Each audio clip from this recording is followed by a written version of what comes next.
Happy Monday. We got an 8-game slate in the MLB. Let's talk some baseball.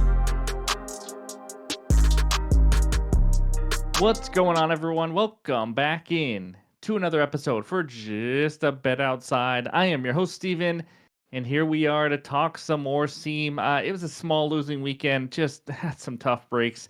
Overall, it was not a great weekend for me, but you know what? We're going to bounce back.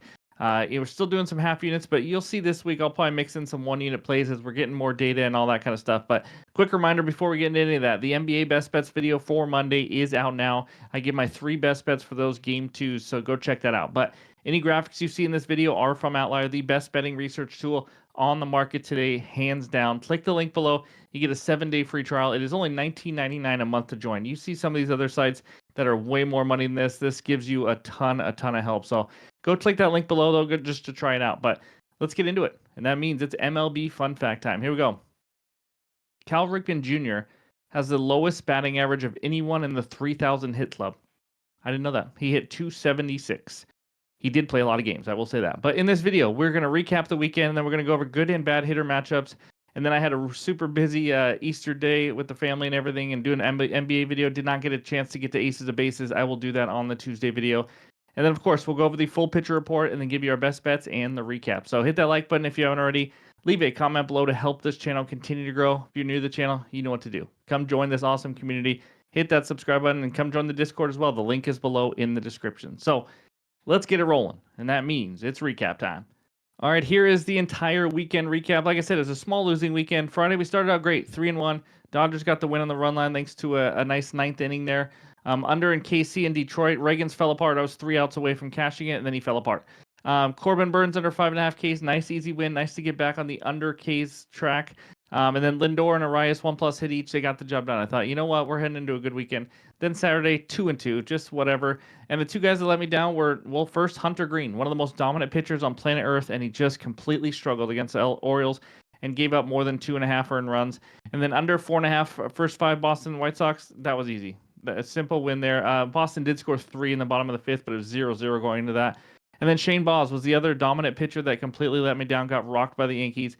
But then Corbin Carroll, how about the first or second pitch of the game? I think it was first at bat, hits a bomb to cash the over 1.5 HRR. So we take that into Sunday. Valdez was my only winner. It was a later ad on Sunday. Valdez under 5.5 Ks. We got 2 under K prop winners, so we are back on track on that. That was an easy win. I think he ended with 2 or 3. And then Ryan Pepiot. We take the Rays pitcher to not do well after we just took a Rays pitcher to do well. And this time he actually does well. He pitches 6 innings against the Yankees. And then Freeman, Judge, 1+ hit each. Judge got the job done. Freeman could not get a single hit. I mean, the guys that let us down are Hunter Green, Shane Baz, and Freddie Freeman. And then Joe Ryan, we are now 0-3. I don't even know what we're doing tailing Joe Ryan anymore. He lost a walk prop earlier. We had an under in a first 5, and he fell apart. Over 5.5 Ks against the Braves, where everybody and their mothers were getting 6+ Ks, and he barely got to 5. But he did have 2 strikes on his last batter. We were 1 strike away from the win, and he didn't get it done. So either way, 6-6. You see the RBI props. We added a couple sprinkles. I only do quarter unit each on there. On Friday, I forget exactly who they were, Tatis and someone else. But 0-2, lost a half unit there. So overall record, 54-57, down 2.82 units. We're going to get rolling. I just know we are. But that's what we got for the weekend bets recap. Now let's take a look at the hitter matchups. All right, there it is. The 8 good hitter matchups today, including this one. This is wild. Pete Alonso, 16 for 50, 8 extra base hits, and 5 bombs. That's right. Chicks dig the long ball. He has 5 of them versus Aaron Nola.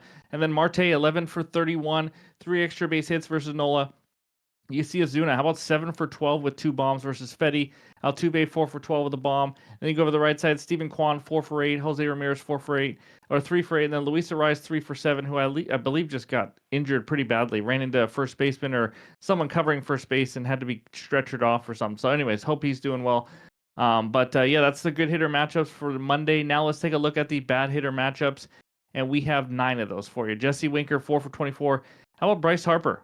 2 for 12, 5 Ks versus Tyler McGill. And then Christian Yelich, you see there, 1 for 11. But how about Yordan Alvarez? 0 for 10 with 7 strikeouts versus Gausman. You don't see numbers like that for Alvarez very often. And his teammate, 1 for 10 with 7 Ks. So that is 1 for 20 with 14 Ks for those two against Kevin Gausman. Just Something to keep in mind with that struggling Astros offense. Schwarber versus McGill, 1 for 9, 2Ks. Stott, 0 for 9. So a couple Phillies, 3 Phillies right here that just have not hit McGill very well. And then we end it with Pena, 0 for 8 with 6Ks, another Houston Astro. And Beatty, 0 for 7, another Met versus Aaron Nola. So that's what we got for all the good and bad hitter matchups. Now let's take a look at the pitcher report.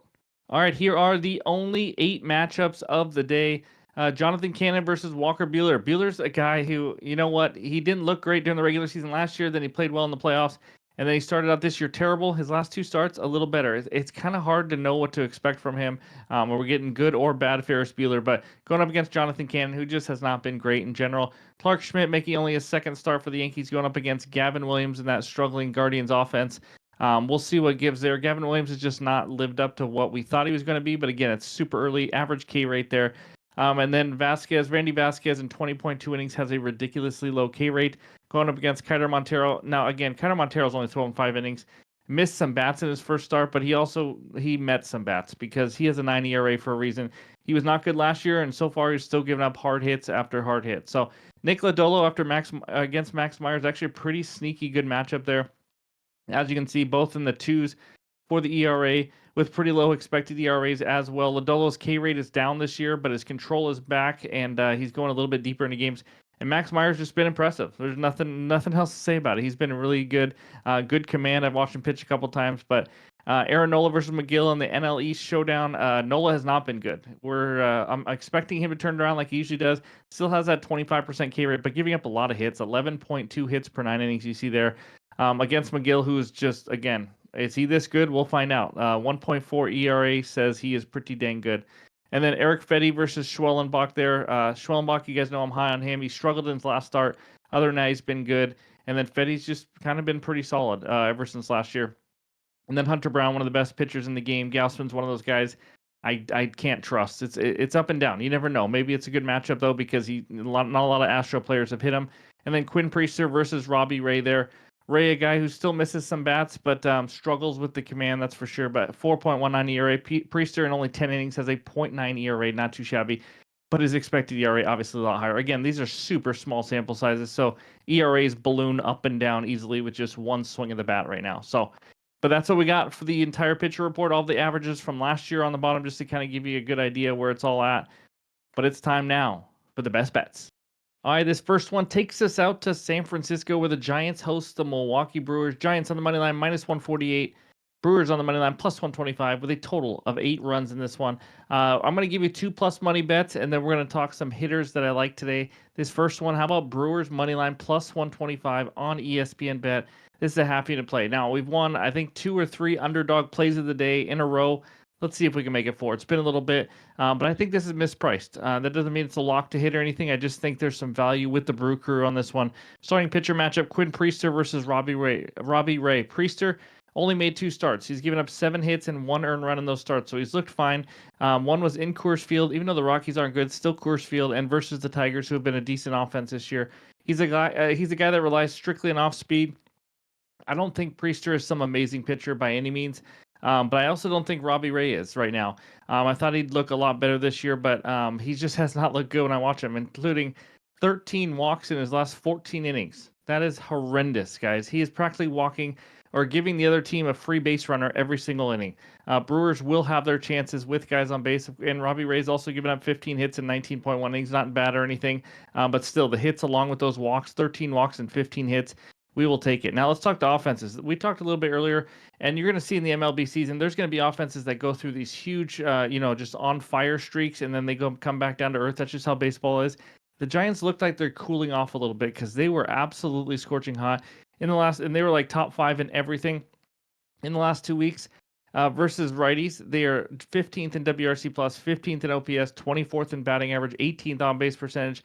We didn't expect them to be top 3 or top 5 all season long. The Brewers starting to swing it better, and what I like about this one is they're facing a lefty because they have some guys at the top of this order that can hit lefties. Jackson Churio so far hitting 324 with a 1,000 OPS. Bryce Terang hitting 342. Sal Frelick hitting 355, and Rhys Hoskins hitting 296. So they got some guys that can hit some lefties. And then the bullpens, this is what I also like about this game. Now, I don't do a lot of full game bets. I do a lot of first 5, but in this one, I'm going to make an exception because The Giants have used their top arms. Tyler Rogers and Ryan Walker have both thrown 2 days in a row. I would be surprised to see either of those two. And then Duvall also threw yesterday as well. He may or may not be available in this one. Those are like three of their top arms from the pen. And then Brewers, they just won 14-1 yesterday, which means they just used a long reliever in Tyler Alexander for 3 innings, and that's it. They are all rested, ready to go. I think this would be closer to a pick 'em. So give me the Brewers money line at plus 125 as my first best bet.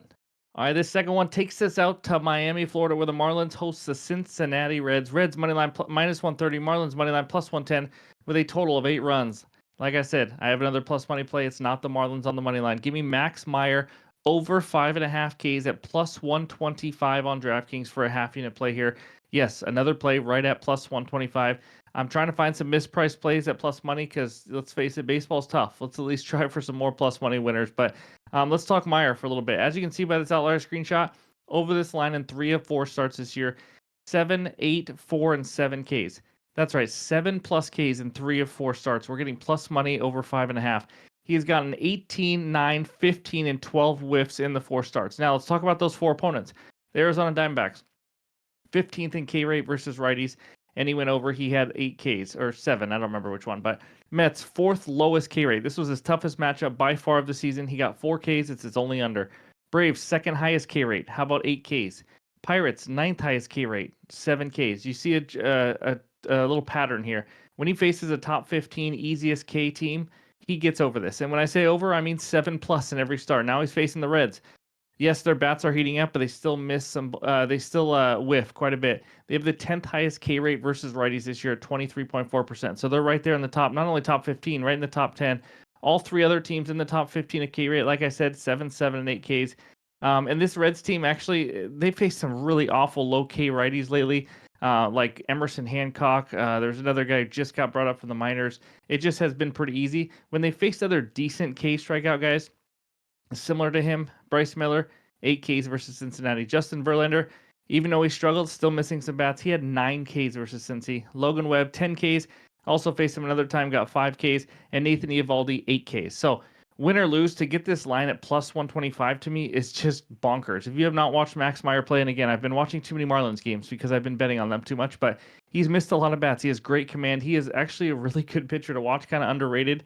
We'll see if he can keep it going all season, but I like how many bats he's missing. I like the matchup here. As long as he pitches like he has been, I think we got a pretty decent chance at 6 plus Ks, and at plus 125, that's all you can ask for. So give me Oscar Meyer over 5.5 Ks. That is my second and final best bet on this video. There will be more plays coming in the morning or before I go to bed. It'll be in the pinned comments below on X and on Discord, but we're not quite done. Before we get to that recap, let's talk a couple hitters. All right, I got 2 hitters I like. One or both may make the card, but let's just talk about them real quick. Pete Alonso, that's right, Polar Bear.